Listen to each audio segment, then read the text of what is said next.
Olá! Na resenha rápida de hoje eu venho falar de um livro que foi publicado no final do ano passado. Ele não é um livro de literatura, é um livro de pesquisa social e que eu achei muito interessante, porque ele mostra um raio-x de como são o Brasil e os brasileiros. Esse livro aqui, O Brasil no Espelho, do Felipe Nunes.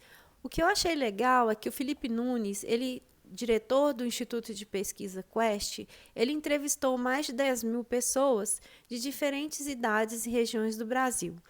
Ele classificou as pessoas por idades não de acordo com as gerações que a gente conhece, geração Baby Boomer, geração X, Y e Z.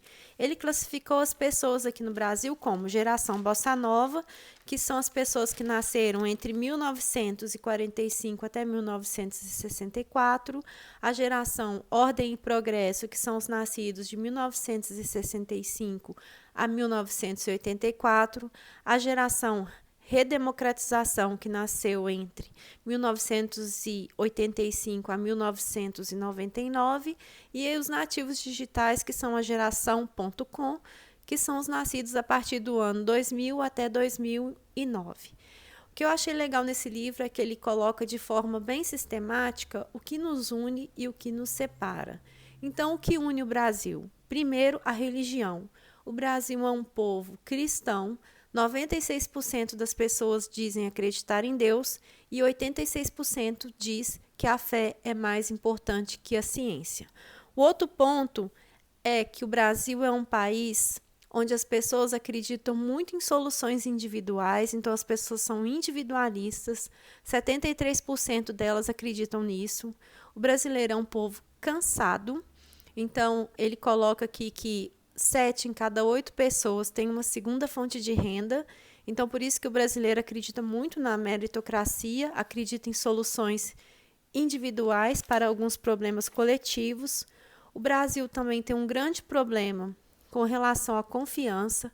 Apenas 6% das pessoas entrevistadas disseram que se pode confiar em qualquer pessoa. E dessas pessoas que se declararam que confiam nos outros são pessoas principalmente do sexo masculino e brancas. Isso eu achei muito revelador sobre nós, porque isso mostra que nossa sociedade é baseada no medo. A partir do momento que a gente não tem confiança nas pessoas, as pessoas têm muito medo. Outro ponto que nos une é o racismo. O brasileiro é um povo racista. Então, não temos aqui democracia racial.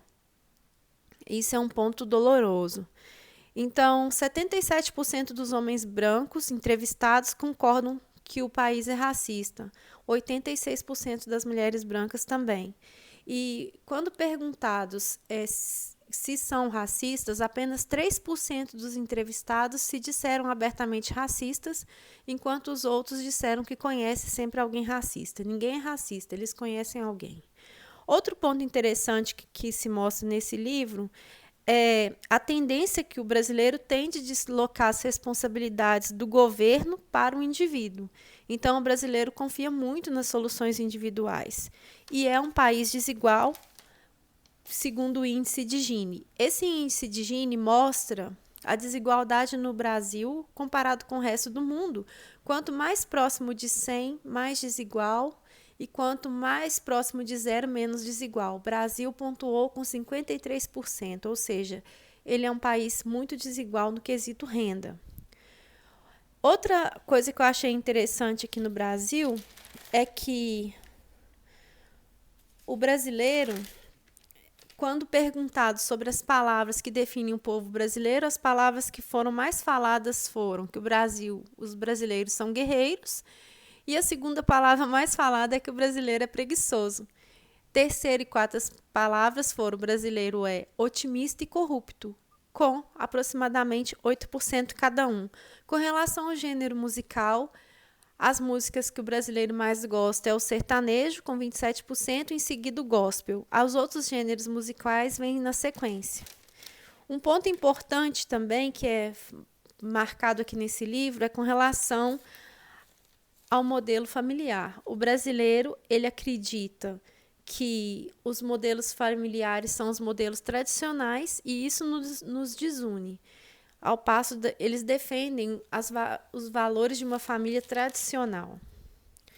Outro ponto que eu achei interessante que o autor fala foi a divisão dos brasileiros quanto à ideologia. Então, nós temos aqui 9 grupos, basicamente, no país, que são os conservadores cristãos, 27%, os dependentes do Estado, aqueles que dependem do governo, então 23%, o agro com 13%, os progressistas com 11%, os militantes da esquerda com 7%, os empresários 6%, os liberais sociais 5%, os empreendedores individuais, que em um momento, por um lapso, o livro chama de precarizados, que são as pessoas que trabalham com aplicativos, em torno de 5%, e a extrema-direita, 3%. Então, são esses grupos que são separados pelas ideologias.